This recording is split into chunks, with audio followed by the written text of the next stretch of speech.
দেশ এবং প্রবাস থেকে যেখান থেকে আমাদের নিউজটি দেখছেন সবার প্রতি সালাম, আসসালামু আলাইকুম। শুরুতেই জানিয়ে দিব সংবাদ শিরোনাম। ইসরায়েলি বিমান ঘাঁটিতে হাইপারসনিক ক্ষেপণাস্ত্র হামলা ইয়েমেনের।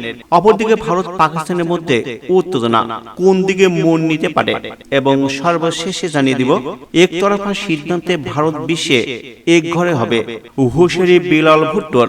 তবে শুরুতেই বন্ধুদের প্রতি ছোট্ট একটি বিনীতভাবে অনুরোধ থাকবে, নিউজটি ভালো লাগলে লাইক কমেন্ট শেয়ার করে অন্যকে দেখার সুযোগ করে দিন।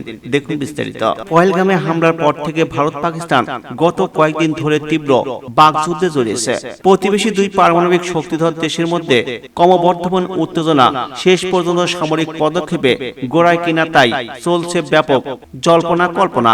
খবর বিবিসি বাংলা। গত 22 এপ্রিল ভারত শাসিত কাশ্মীরের পহেলগামে বন্দুকধারীদের হামলায় 26 জনের মৃত্যু হয়েছে। মূলত পর্যটকদের নিশানা করা হয়েছিল। এই ঘটনার পর থেকে দুই দেশের মধ্যে উত্তেজনা তুঙ্গে উঠেছে। সীমান্তে একদিকে টাইকেল দাবি জোরালো হয়েছে, তেমনি অন্য প্রান্তে সমর্থিত জবাব দেওয়ার দৃঢ় সংকল্প দেওয়া হয়েছে। এই পরিস্থিতিতে একটা গুরুত্বপূর্ণ প্রশ্ন হলো, উত্তেজনার সবচেয়ে বিপজ্জনক অধ্যায় পেরিয়ে গেছে কিনা। এই প্রশ্ন ওঠার কারণ অতীতে ওরি ও পোলামায় হামলার পর ভারত যে কৌশল অবলম্বন করেছিল, দুই ক্ষেত্রেই ভয়াবহ সরকারের নির্দেশে অন্তঃসীমান্ত অভিযান চালানো হয়েছিল। সেই পদক্ষেপকে কেন্দ্র করে দুই দেশের মধ্যে উত্তেজনা ব্যাপক বৃদ্ধি পায়। পোলামার ঘটনার পর ভারতের তরফে বালকোটে বিমান হামলা চালানো হয়েছিল। এর প্রতিক্রিয়া স্বরূপ পাকিস্তান পাল্টা পদক্ষেপ নেয়। এই আবহে যখন ভারতীয় বিমান বাহিনীর কমপক্ষে একটা বিমান ধ্বংস এবং ভারতীয় পাইলটকে আটক করে পাকিস্তান, তখন দুই দেশের মধ্যে বড়সড় আকারে সংঘাতের আশঙ্কা দেখা দিয়েছিল। প্রসঙ্গত, পহেলগামে হামলার জন্য এখন পর্যন্ত ভারত পাকিস্তানকে সরাসরি দায়ী করেনি, যেমন অতীতে দেখা গেছে।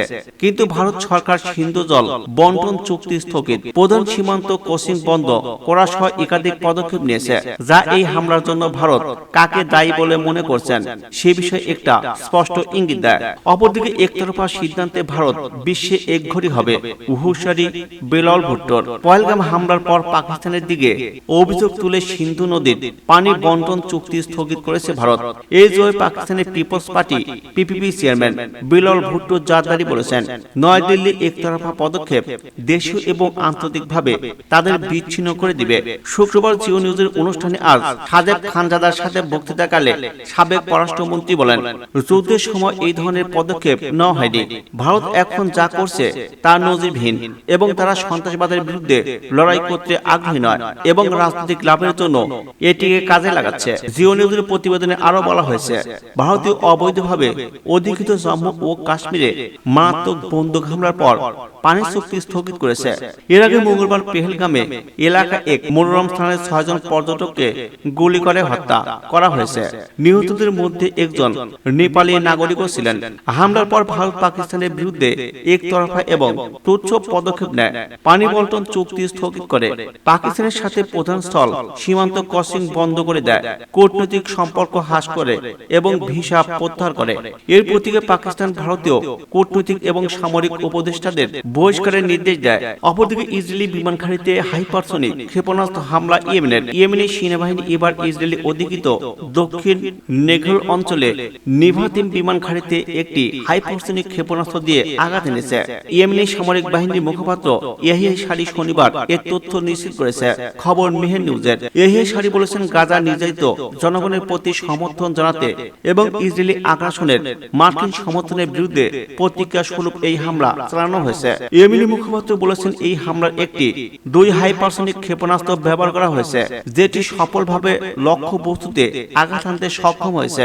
মূলত গত বছরের 7 অক্টোবর থেকে গাজায় ফিলিস্তিনিদের উপর অব্যাহত ইসরায়েলি আগ্রাসনের প্রতিক্রিয়া ইয়েমেনিরা হামাস ও ফিলিস্তিনিদের সংগ্রামের প্রতি সরাসরি সমর্থন ঘোষণা করে এবং ক্রমবর্ধমানভাবে হামলা চালিয়ে আসছে। তাদের এসব হামলার ফলে ইসরায়েলি সামরিক স্থাপনাগুলোতে নিরাপত্তা নিয়ে নতুন করে উদ্বেগ তৈরি হয়েছে, বেশ করে যখন হাইপারসনিক প্রযুক্তি ব্যবহারের কথা সামনে এসেছে।